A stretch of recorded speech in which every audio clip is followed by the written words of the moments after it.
Assalamualaikum Ustadz. Saya ingin bertanya mengenai mazhab. Untuk menjalankan syariat Islam itu apakah kita harus bermazhab? Terima kasih Ustadz. Assalamualaikum. Bagaimana Ustadz tentang pertanyaan ini? Silahkan Ustadz. Ini masalah mazhabnya. Jadi bermazhab dalam Islam, kalau kita tahu bahwa mazhab itu mulai ada dalam sejarah Islam itu kapan? Yang kita tahu mazhab yang mungkin kita kenal adalah mazhab Hanafi, ada mazhab Maliki, ada mazhab Syafi'i, ada mazhab Hambali. Ini kalau kita lihat tahun kelahiran para ulama ini tahun berapa?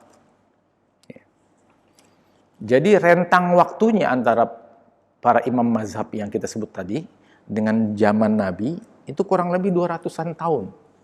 Ya. Jadi 200-an tahun rentang waktunya.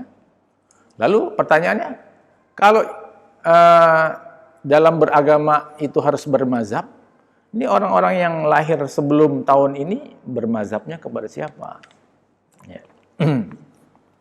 Jadi makanya dalam kajian fikih sebenarnya kembali kepada persoalan pendapat itu nanti akan berbeda. Tugas kita lah mencari tahu mana pendapat yang lebih mendekati kebenaran. Ya. Pendapat yang lebih mendekati kebenaran itu dicapai setelah kita maraton mencari pengetahuan, baca sana sini, membandingkan kiri kanan, ya. Dengan segala di-sharing, diargumentasikan dengan orang-orang yang lebih pintar. Ya. Ya. Tapi memang buat orang awam memang lebih aman bermazhab. Iya. Ya, karena dia nggak tahu Al-Quran perintahan aqimus sholah wa atuz zakah. Nabi bilang shollu kama ra'aitumuni usolli, salatlah kalian sebagaimana aku salat. Tetap saja ketika cuman itu, ini kan Al-Quran, aqimus sholah, Allah perintah aqimus sholah, dirikan sholat. Kemudian Nabi bilang shollu kama ra'aitumuni usolli, salatlah kalian sebagaimana aku salat. Di zaman kita nggak bisa gimana caranya. Ya. Itu di zaman Nabi ya begitu, orang yang melihat Nabi bisa langsung praktek. Lah kita sekarang udah pengetahuannya cuma tekstual doang. Konteksnya seringkali terpisah dari tekstual. Ya, benar, makanya dibutuhkan ulama-ulama yang meracik itu guru-guru kita. Guru-guru kita yang mengajarkan. Ya. Jadi buat orang awam, buat saya juga termasuk, itu lebih aman bermazhab. Ya. Katakanlah kalau dalam beragama, orang yang lebih pintar itu yang bertanggung jawab terhadap orang yang nggak tahu. Ya. Udah apa? Kalau nggak salah ini madhab itu sendiri kan dari isi makan tuh itu. Iya. Zahabayat habu ya. Dari zahabayat. Kan jadi jalan artinya jalan. Jadi mazhab atau sebuah kalau zahabayat pergi. Jadi pandangan. Ya. Pandangan. Tempat berjalan. Tempat berjalan bisa menuju tempat tujuan. Jadi sebagai wasilah. Iya. Ya. Tempat menuju. Tempat menuju. Jalan. Jadi makanya ini sebagai fasilitas sebenarnya, fasilitas kita untuk memahami agama lebih gampang. Ya.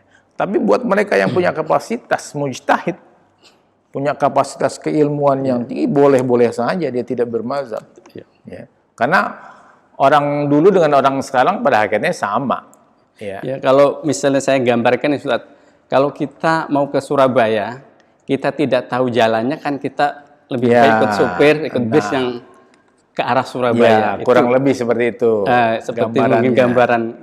Kalau kita nggak tahu, bisa saja kita sampai. Cuman sampainya kapan tahu? Karena kita nggak tahu. Ya, tapi karena sudah ada yang ada jalan, ada kendaraan, ada supir. Ya, kurang lebih tinggal ikut itu saja. Jadi dalam bermazhab, silakan ya bermazhab meskipun tidak memang mewajibkan. Hukumnya bermazhab itu tidak wajib. Kalau wajib kan harusnya ada orang yang otoritatif yang mewajibkan. Ya. Ulama boleh mewajibkan atau mensunahkan? Nggak boleh. Kapasitas dia sudah. Kita cuma memberikan dalil, memberikan pengertian pendapat ulama begini. Ya. Seorang ulama nggak bisa mewajibkan atau mengharamkan. Hak mewajibkan dan mengharamkan itu Tuhan.